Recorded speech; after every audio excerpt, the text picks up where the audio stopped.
Hola, ¿qué tal? Mi nombre es Carlos Castro Castro, soy estudiante del Centro de Actualización del Magisterio CAM Chilpancingo. Actualmente me encuentro cursando el quinto semestre en la licenciatura de Enseñanza y Aprendizaje de las Matemáticas a nivel secundaria y media superior. Bien, el día de hoy este video tiene como finalidad ser un proyecto integrador. Dentro de este proyecto les estaré narrando mi experiencia durante el semestre, así como también las habilidades adquiridas y mejoradas en un contexto más práctico dentro del aula y en mis prácticas docentes. Durante el transcurso de este semestre tuve diversas asignaturas que me ayudaron académica y profesionalmente y que además me sirvieron en mi desarrollo como futuro educador.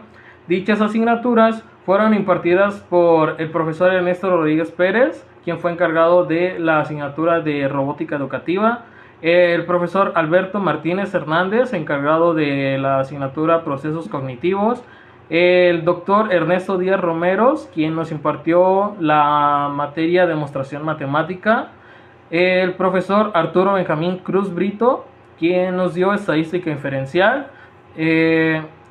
modelación matemática por el profesor Evodio Jiménez Tapia, cálculo integral, quien fue impartida por el doctor Pío Castillo Román, investigación e innovación de la práctica docente, encargado por el profesor José Luis Pantaleón Dircio. Robótica educativa. La robótica educativa es un enfoque pedagógico que utiliza robots y herramientas tecnológicas como recurso para enseñar diversos conceptos y habilidades en un entorno educativo. Su objetivo principal es fomentar el aprendizaje activo, el pensamiento crítico y la resolución de problemas mediante el diseño, la construcción y la programación de robots. Algunos beneficios es que estimula la creatividad y la innovación de los alumnos, fortalece su pensamiento lógico matemático, motiva a los estudiantes a aprender a través de la experimentación y prepara a los estudiantes para el uso de tecnologías emergentes en el ámbito laboral del futuro. Una vez que entendemos los conceptos de robótica educativa, pasamos a los componentes que este conlleva, es decir, la funcionalidad que este debe tener, cómo tú en base a algoritmos tienes que crear tu robot para que este funcione realmente como eh, apoyo para la enseñanza de las matemáticas. Durante este semestre estuvimos utilizando una aplicación que se llama Scratch, que anteriormente le habíamos dado uso en el semestre pasado, pero no como tal como lo hicimos con este robot. El robot sigue una serie de pasos y algoritmos que tú mismo debes crear en Scratch, siempre y cuando vayas entendiendo y cómo debes colocarlo parte por parte. Entonces, ya teniendo en cuenta esto, realizamos diferentes actividades, como son algo sencillo, vaya, los algoritmos son los pasos a seguir. Entonces, nosotros realizamos un proceso de cómo cocinar un huevo. Para esto, nosotros seguimos los algoritmos que son qué es lo que quieres preparar, si estás ya sea un huevo frito, un huevo revuelto, o sea, la forma en que tú quieras realizar el huevo, tienes que seguir el orden, no simplemente vas a decir, pues voy a freír el huevo y ya, no, tienes que decir, pues tomo el sartén, caliento la estufa, entonces vas yendo paso a paso de la creación de este huevo. Y además de esto tuvimos una forma en cómo convertir metros cúbicos a litros, y este no fue tan difícil, la verdad. Es una forma en la cual tú puedes hacer preguntas a tus alumnos en dado caso de que se hayan quedado con la duda. Esto lo puedes utilizar como material didáctico y también, por último, como proyecto final, realizamos nuestro propio robot. Como producto final, nosotros teníamos que crear nuestro propio robot, pero con una excepción. Este robot tenía que ser un seguidor de línea, es decir, que tiene que tener un algoritmo para que si tú le quieres decir, pues tienes que ir a tal parte y que no se salga de su contexto, utilizábamos una línea para que este robot la siguiera. El tema que yo elegí para poder realizar mi robot seguidor de línea es la ley de los signos en suma y resta, pero aplicado con una recta numérica.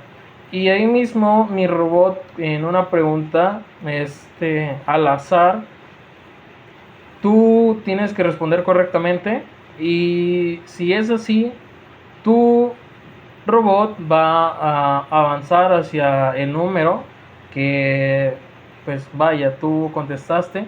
Y si no, lo que va a hacer es decir, ¿sabes qué? Es incorrecto, puedes intentarlo de nuevo para que pueda, pues, cruzar de un punto A a un punto B. Siento que fue un poco complicado, a pesar de las adversidades, logré completarlo sin ninguna falla, entonces me agradó, me encantó muchísimo. Procesos cognitivos. Un proceso cognitivo es un conjunto de actividades mentales mediante las cuales las personas adquieren, interpretan, almacenan, recuperan y usan una información. Estos procesos cognitivos son fundamentales para el aprendizaje, la resolución de problemas, la toma de decisiones y otras funciones intelectuales. Algunos de estos procesos son la percepción, la memoria, la atención, el lenguaje, entre muchos otros. El proceso cognitivo que a mí se me fue seleccionado fue la atención. Esta es la capacidad de centrarse selectivamente en un proceso específico de la información, lo cual nos permite procesar información de manera eficiente y dirigir nuestros recursos mentales hacia tareas más complejas. Dentro del proceso cognitivo de la atención existen diferentes etapas, como es la selección, la orientación, el sostenimiento, el desplazamiento y el control de la misma. En conclusión, podemos decir que la importancia de la atención facilita la toma de decisiones y la realización de tareas complejas, siendo así que podemos permitir el uso de procesos cognitivos más eficientes y fundamentales para la interacción eficaz de nuestro entorno. Demostración matemática. La demostración matemática fue una de las asignaturas que más me agradó, que fue impartida por el profesor Ernesto Díaz.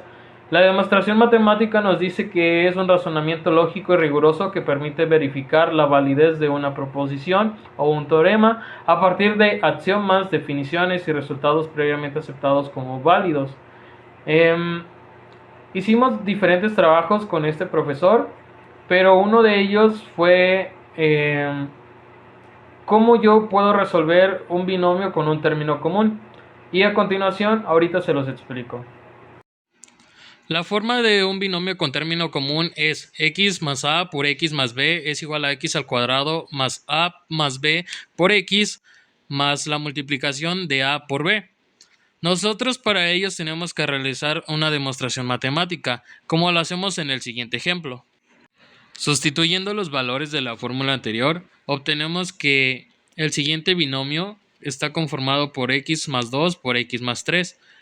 Al revisar esto, nosotros podemos hacer una demostración matemática teniendo que multiplicar x por x nos da x al cuadrado y sumamos los demás términos independientes, en este caso 3x más 2x, multiplicando así por el término común. Después multiplicamos los términos independientes, en este caso 2 y 3, y los sumamos. Después de esto sumamos términos y términos semejantes y ahora sí obtenemos nuestro resultado. En conclusión, podemos decir que la demostración matemática es fundamental en esta disciplina, ya que garantiza la veracidad de los conceptos y resultados, lo cual proporciona una solidez y una coherencia del conocimiento matemático. Estadística inferencial. La estadística inferencial es una rama de las matemáticas que se encarga de analizar datos muestrales para hacer estimaciones poblacionales o tomar decisiones sobre una población completa. Dentro de este semestre, con el profesor Benjamín Brito, estuvimos viendo muchísimo sobre lo que es la estadística inferencial, las partes que la componen, qué es una muestra, qué es una población, entre muchas otras cosas. Como referencia les dejaré algunos ejemplos de las actividades que vimos y se las estaré explicando poco a poco. Para comenzar, uno de los primeros temas que vimos fue la población y muestra. La población es el conjunto de todos los elementos o individuos, en este caso ya sea personas u objetos, que componen a una población, de los cuales se van a estudiar en base a un fenómeno determinado. Y la muestra es un subconjunto de la población. Esta muestra es representativa, es decir, que tiene que tener características similares a la de una población. Cuando conozco y me familiarizo con estos términos, es más fácil para mí conocer un análisis estadístico más concreto y eficaz. La muestra se utiliza únicamente cuando la población es muy grande o cuando el estudio no se puede hacer a toda la población. Al estudiar matemáticas, he aprendido que estos conceptos son cruciales para garantizar que los resultados obtenidos sean válidos y generalizables a toda la población, a pesar de que solo estudie una parte de ella. Me resulta fascinante cómo al seleccionar una muestra de manera adecuada podemos obtener información confiable sin tener que analizar a cada individuo de una población, lo cual sería casi imposible, pues en muchos casos, por razones prácticas y de recursos, pues al mismo tiempo conscientemente tenemos que ese proceso se debe de hacer cuidadosamente, planificando, ya que una muestra mal seleccionada puede llevar a conclusiones erróneas, afectando la precisión y la validez de los resultados. Después de entender estos aspectos, tenemos diferentes contribuciones a lo que es el tamaño de la muestra. De estos dependemos, por ejemplo, como es el muestreo no probabilístico, las cuales tiene como características principales un muestreo intencional, un muestreo por conveniencia o un muestreo consecutivo. Después de este también podemos encontrar el muestreo probabilístico, lo cual en este tenemos como referencias un muestreo aleatorio simple, el muestreo sistemático, el muestreo por conglomerados, entre otros. Y bueno, es así como la estadística inferencial es esencial en múltiples campos como la ciencia, la economía, la educación, la medicina, entre otros, ya que permite trabajar con muestras representativas en lugar de analizar poblaciones completas y así ahorrando tiempo y recursos. Durante mi jornada de prácticas pude llegar a utilizar estos ejemplos como la muestra, tomándolo como si fuera el salón o mi aula de clases, y de estas empecé a tomar un pequeño porcentaje de estos para poder saber cómo interactúan, cómo es que se socializan y las diversas actividades que estos llegan a hacer.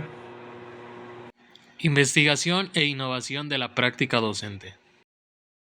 Para finalizar, esta última asignatura fue impartida por el profesor José Luis Pantaleón Dircio, quien fue coordinador de mis prácticas docentes, siendo en la secundaria técnica industrial número 30 Lázaro Cárdenas del Río como institución asignada. Al principio, dentro de estar en mis prácticas de observación, que fueron aproximadamente como 3 días, pude realizar una encuesta para poder obtener información sobre mis estudiantes y saber su forma de cómo les gustaría que fuera yo con ellos. ¿Esto por qué? Porque hay ocasiones en las cuales no siempre hay una buena relación con los docentes practicantes con los alumnos.